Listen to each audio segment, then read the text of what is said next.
Assalamualaikum warahmatullahi wabarakatuh. Jumpa lagi dengan saya Hari Stura Channel, channel pendidikan Indonesia. Pada kesempatan kali ini saya akan kembali menyajikan materi tentang cara cerdik menyelesaikan soal fisika SMA bagian keempat, yaitu membahas materi gerak di bidang vertikal.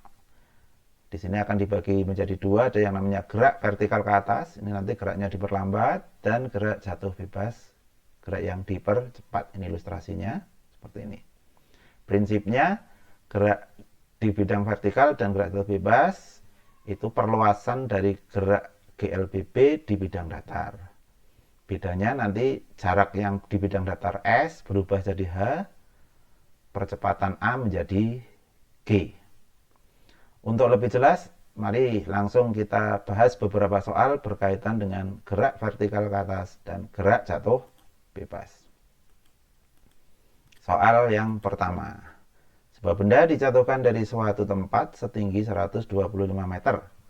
Waktu yang dibutuhkan benda sebelum mencapai permukaan tanah adalah berapa detik?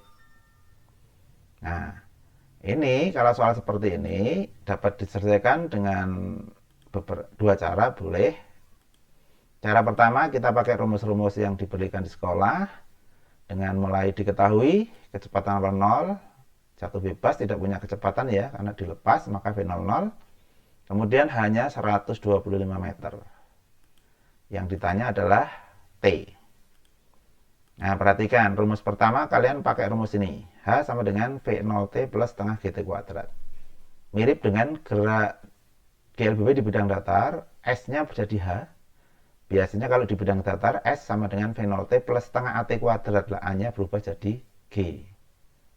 Prinsipnya hanya begitu. Tanda plus ini berarti dipercepat karena jatuh bebas. Kalau angkanya dimasukkan H 125, V0-nya 0, setengah kali G-nya 10, maka yang sebelah ini jadi 0, tinggal 125, 5T kuadrat. 125 untuk dibagi 5 hasilnya 25. 25 sama dengan T kuadrat, maka T hasilnya 5 meter per sekon. Oke, paham? Rumusnya mirip dengan GLBB bidang datar. Sekali lagi bedanya S berubah jadi H, A berubah jadi G. Nah, bagaimana soal ini diselesaikan dengan cara cerdik? Yang sering saya sangat anjurkan biar waktu yang dibutuhkan lebih singkat dan jawabannya benar. Rumus khas gerak jatuh bebas, ini kalian ingat aja. Nanti ada dua rumus. Rumus pertama adalah T akar 2H per G. Nah, jatuh dari ketinggian 125 tinggal masukkan T sama dengan akar 2 kali 125 dibagi 10, 250 bagi 10, 25, akar 25 hasilnya 5. Jawabannya E sama. Nah, sekali lagi yang kuning ini T akar 2H per G, tolong diingat-ingat benar karena rumus ini tidak hanya dipakai di bab ini. Nanti kadang di hukum Newton juga dipakai karena ciri soal ujian atau SBMPTN itu menggabung dari beberapa bab. Termasuk di gerak parabola nanti rumus ini juga dipakai lagi. Nah, bagaimana cara makainya? Tunggu episode berikutnya. Kita lanjut yang soal nomor 2. Nah, ini sekarang buah kelapa jatuh dari pohon setinggi 20 meter. Kecepatan yang ditanya sekarang, kecepatan ketika menyentuh tanah. Kecepatan sesaat sebelum mencapai tanah. Ya, kalau tadi waktu, sekarang kecepatan. Nah, bagaimana cara menyelesaikannya? Sama kita awali dari diketahui V0-nya 0 ya, kayak tadi jatuh bebas. Hanya 20 meter, tapi yang ditanya adalah VT. Kalau pakai rumus sekolah yang kalian terima, ini 2 kali kerja. Yang pertama, kalian pakai rumus tadi. H V0T plus GT kuadrat untuk mencari T. Prosesnya kayak tadi, terakhir ketemu T, ini T-nya ketemu 2. Prosesnya sama kan dengan soal nomor 1 tadi. Nah, ditambah untuk nyari VT gimana? Pakai rumus berikutnya, yaitu VT V0 plus GT. Mirip GLB bidang datar, A berubah menjadi G. Kalau dimasukkan V00, 10 kali 2, 20 meter per sekon. Satu rumus khas lagi, Yang harus kalian ingat, kalau tadi T akar 2H per G, ada satu rumus lagi untuk rumus khas gerak jatuh bebas adalah V akar 2GH. Kalau angkanya dimasukkan 2 kali 10, 20 kali 20, 400. Akar 400, 20 meter per sekon. Jawabannya B. Ya, jadi dua rumus khas ya, ini jatuh bebas, tolong diingat benar. Besok kapan-kapan kalau ketemu di episode berikutnya, saya tunjukkan akan dipakai lagi. Soal ketiga, sebuah benda dijatuhkan dari ketinggian 100 meter. Berapa kecepatan benda ketika berada pada ketinggian 20 meter dari tanah? Nah, bedanya dengan tadi apa? Kalau tadi kan kecepatan ketika menyentuh tanah. Ini masih punya ketinggian 20 meter. Bedanya apa dengan tadi? Ternyata bedanya ada di H. H di sini itu digerak bukan ketinggian, tetapi panjang lintasan yang ditempuh benda. Karena tingginya 10, tingginya 100 awalnya, kemudian kecepatan per ketinggian 20, berarti lintasan ditempuh nanti kan 100 dikurangi 20, alias 80 meter. Nah, yang ditanya adalah VT ketika tingginya 20 meter ini. Prosesnya sama dengan soal nomor 2 tadi. Ya, hanya bedanya di H tadi. Kalau H tadi langsung tinggi total karena ketika menyentuh tanah, ini hanya dikurangi 20. Pertama nyari T, setelah dihitung-hitung ketemu T-nya 4, kemudian nyari VT. V0 plus GT sama. Jawabannya C. Oke ya, jadi paham. Sebenarnya soalnya mirip, hanya beda dalam penyajian. Cara cerdiknya juga sama. Rumus khas jatuh bebas pakai akar 2GH, hanya tadi yang dikurangi tadi, 100 kurangi 20 menjadi 80. Kalau dikalikan ini 1600 di akar 40 meter per sekon. Oke, semakin lancar. Soal berikutnya. Soal keempat. Sebuah benda dilempar. Ini soal sekarang dibalik. Kalau tadi jatuh bebas, sekarang benda dilempar ke atas. Kecepatannya 20 meter per sekon. Berapa tinggi maksimum yang dapat dicapai benda? Bisa bayangkan ya, dilempar ke atas. Nah, kalau diselesaikan dengan rumus sekolah, diketahui V0-nya 20. Nah, ini yang di soal tidak ada dan kamu harus tahu bahwa di titik tertinggi kecepatannya 0. Kemudian yang ditanya adalah H. Berapa?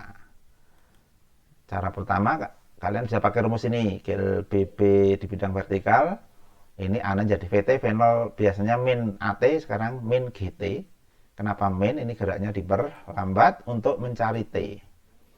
0, 20 min 10T, 10T sama dengan 20, ini dipindah ruas jadi plus.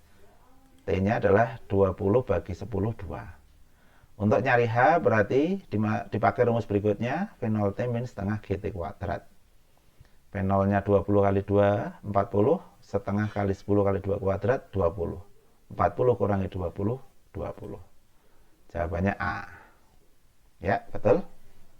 Oke, paham ya. Jadi sebenarnya sama rumus dengan GLBB biasa, hanya kita menyesuaikan diri dengan di bidang vertikal. Kalau pakai cara cedik bagaimana ini? Nah, kita ikuti. Kecepatan saat dilempar ke atas dan jatuh kembali ke tanah besarnya sama. Maka dapat digunakan rumus gerak jatuh bebas. Jadi kalau benda dilempar kecepatannya 40, kalau di sini 20 kecepatannya, ketika jatuh lagi di tanah, kecepatannya juga sama 20. Kalau kecepatannya 40, kembali juga 40. Maka bisa dipakai V0, anggap saja ini pas jatuh, ini 20 jatuh bebas. VT sama dengan V0, jadi kita pakai V0 akar 2GH. Yang 20 tadi dimasukkan, G-nya 10, kita akan nyari H. Nah, ini kanan kiri dikuadratkan, 20 kuadrat 400. Akar kalau dikuadratkan, akar hilang, tinggal 2 kali 10, 20H. Berarti hanya 400 dibagi 20 sama dengan 20 meter. Sehingga jawabannya adalah A. Oke, paham? Jadi sekali lagi saya ingatkan, setiap benda kalau dilempar 20, dari tan 20, ketika kembali sampai tempat semula, kecepatannya juga 20. Maka bisa digunakan rumus jatuh bebas. Jadi yang dipakai nanti rumus jatuh bebas, pas jatuh bebasnya, karena V0 sama dengan VT, V0 nya ini bisa dimasukkan. Satu lagi soal nomor 5. Sebuah benda dilempar vertikal ke atas, lamanya benda di udara sampai jatuh kembali 6 detik. Berapa tinggi maksimum? Nah, ini perlu kalian cermati benar. Kalau pakai rumus biasanya agak susah. Susahnya di mana? Nah, sekarang kita lihat, diketahui cuma T, tapi yang ditanyakan adalah H. Bagaimana bisa mencarinya? Kita jawab, kalau pakai rumus pertama yang ini, VT fenomen GT, itu susah. Tidak ada H, adanya T. Pakai rumus ini tidak bisa. Kalau pakai rumus kedua, V0-nya tidak ada, H tidak ada, maka H susah dicari. Kalau pakai rumus ketiga, VT kuadrat min V0 kuadrat min 2GH, ini juga susah. VT tidak ada, V0 tidak ada, ditanya G. Dengan 3 rumus ini susah. Maka bagaimana caranya? Nah, ini jawabannya susah juga. Maka kita harus pakai strategi, pakai cara cerdik. Rumusnya apa? Nah, waktu untuk mencapai titik tertinggi sama dengan waktu untuk jatuh bebas. Maka kita pakai jatuh bebasnya. Kalau total waktunya 6, berarti jatuh bebasnya 6 dibagi 2 alias 3 sekon. Dengan rumus kas gerak jatuh bebas, kalian bisa pakai rumus yang T akar 2H per G. Ini ilustrasinya, naik dengan turun waktunya sama.